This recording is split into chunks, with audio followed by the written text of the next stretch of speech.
Today we're gonna do a little bit of a red color. So it's gonna be super fun. This is easy because this is all virgin hair, never been colored. Say she colored from here down her natural color, which, listen people, if you say that it's natural and you have any color in there, it doesn't matter if it's colored to your natural color, you have color.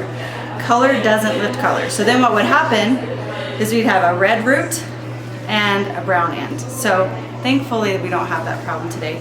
This is all virgin hair, which is rare in our world. But we're just gonna go ahead and mix the color. Because she's kind of dark, I'm gonna go with a 5 and a 4 mix in a copper, just because she wants to be a dark copper, and I'm gonna lift it to give it a little more of that warmth and then deposit it.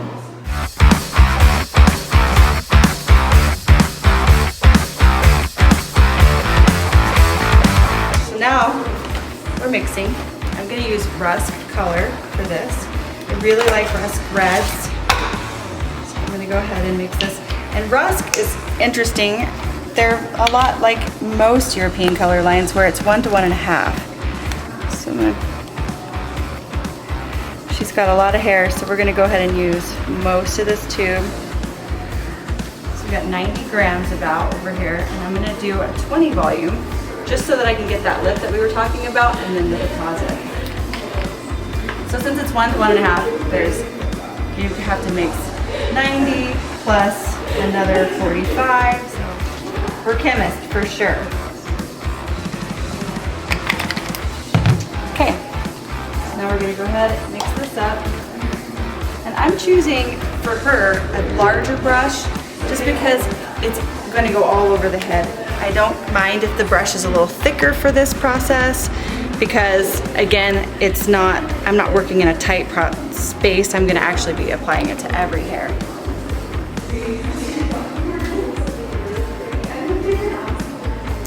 You guys let me know if there's any colors that you would like to see done. I'm gonna try and do a lot of high fashion colors. And Joy actually, loves it when I use their color lines and teach with that. And I love and Joy's high fashion deposit only colors. They're amazing and they stay. Like literally, I had a girl's stay for 6 months, I think, which is insane. Okay, let's hop to it. Okay, so glove up. Obviously, we don't want to do this with our bare hands. That'd be crazy.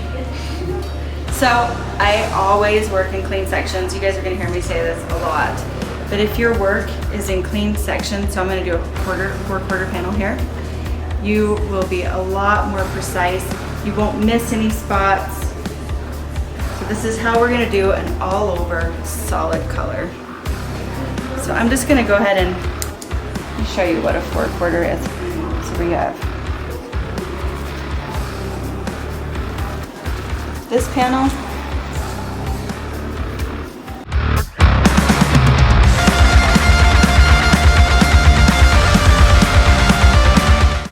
Okay, so 4 quadrants, and we're gonna go ahead and work with this one first. In this one, your lines don't have to be perfect. You just want spaces that are nice and concise to work with. And you're gonna take about 1/2 inch sections. You can use the end of your brush or you can use a comb, that's up to you. But you really, really, really want to make sure that this hair is saturated. Work it in. So I'm going to go ahead and take it. And right here, I'm going to go down and get that upper part, just so it's super saturated as I come up.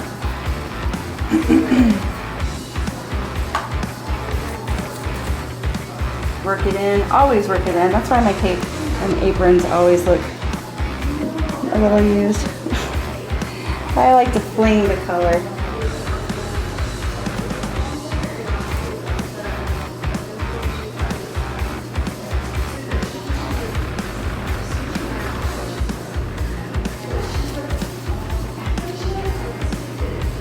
I mean, there is a lot of color on that. That's super saturated. And that's what we want.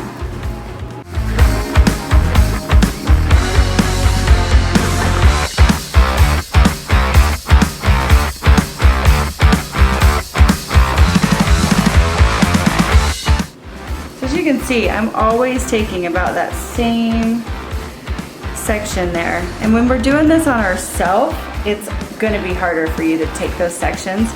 It's gonna be easier if you have a friend help you and maybe have them watch this video so that they can understand what they're doing.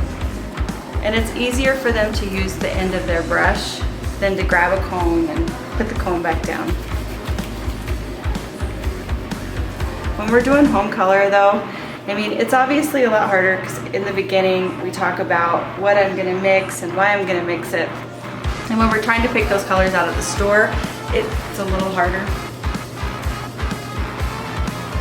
But if you've been doing it for years and years, then that's one thing.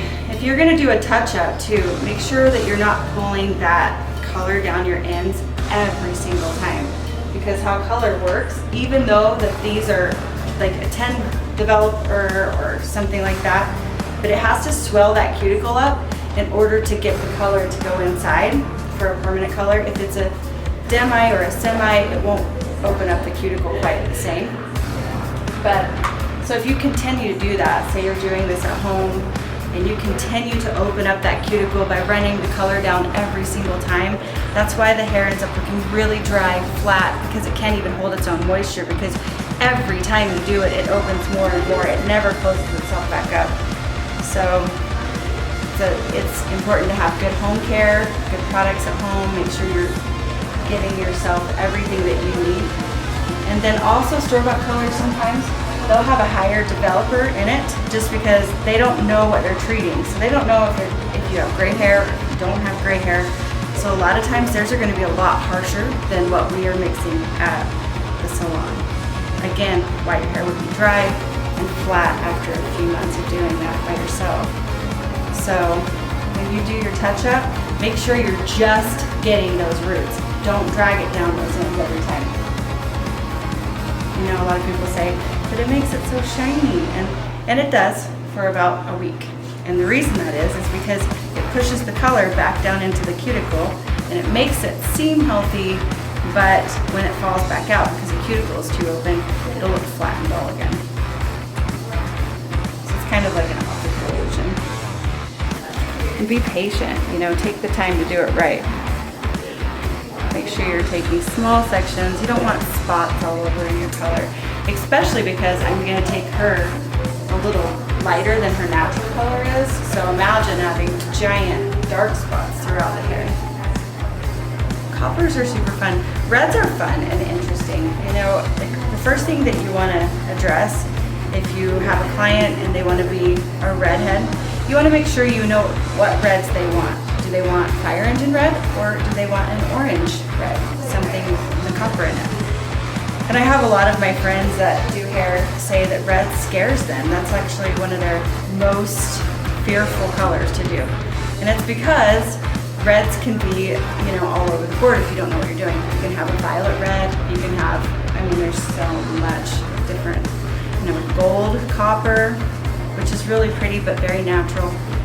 So coppers, like we're doing on her, are gonna be really intense, but also something that she could have been born with. But a red is something nobody's born with. So make sure you understand that when you're picking your reds. If you want a copper red, or if you want a red or a violet red. But your client will tell you. Usually, you know, they'll have a picture or something, which I'm all about. Like, I don't know where that whole thing came from, that it's offensive to bring in a picture. I mean, you can't expect your hair to be exactly like that picture, but most people are realistic and they don't. But at least it gives us a really good idea of what's inside of their head. And if it isn't realistic, say that person wants, you know, red, and they have a level 3, which is really dark. That's almost, she's a 4, so you can imagine one shade darker than that. Then it might be a little impressive. So around the hairline, again, they have all these little tiny hairs. I try to get them without getting color all over their face. But if you're doing it at home, and or even in the salon, if you really don't want color, you can actually put Vaseline around that barrier, border there, green barrier. Because the only reason color stains the skin is because your skin's thirsty, so it sucks up that color. So we're just gonna use a color wipe, wipe off. Let's try to clean up our clients or ourselves. These are really good to try and help. You don't want to go in the hairline because you don't want that hair not to get the color. So I just like to go around, get it off the ears the best that we can. And then when we're finished, we can do this one more time. But I just like to keep it as clean as I can. It's ready. All right, now we're ready to go shampoo. I can tell, I'm just kind of wiping off some of that color and looking at it through the light, and I can tell that it's ready to go. So excited. If you're doing your own home color, an all-over color, it's color when you have it on your skin. It actually helps if you take some of the color that's already on there and rub it. And the color will actually help remove it off the skin. I know that sounds kind of crazy, but it helps.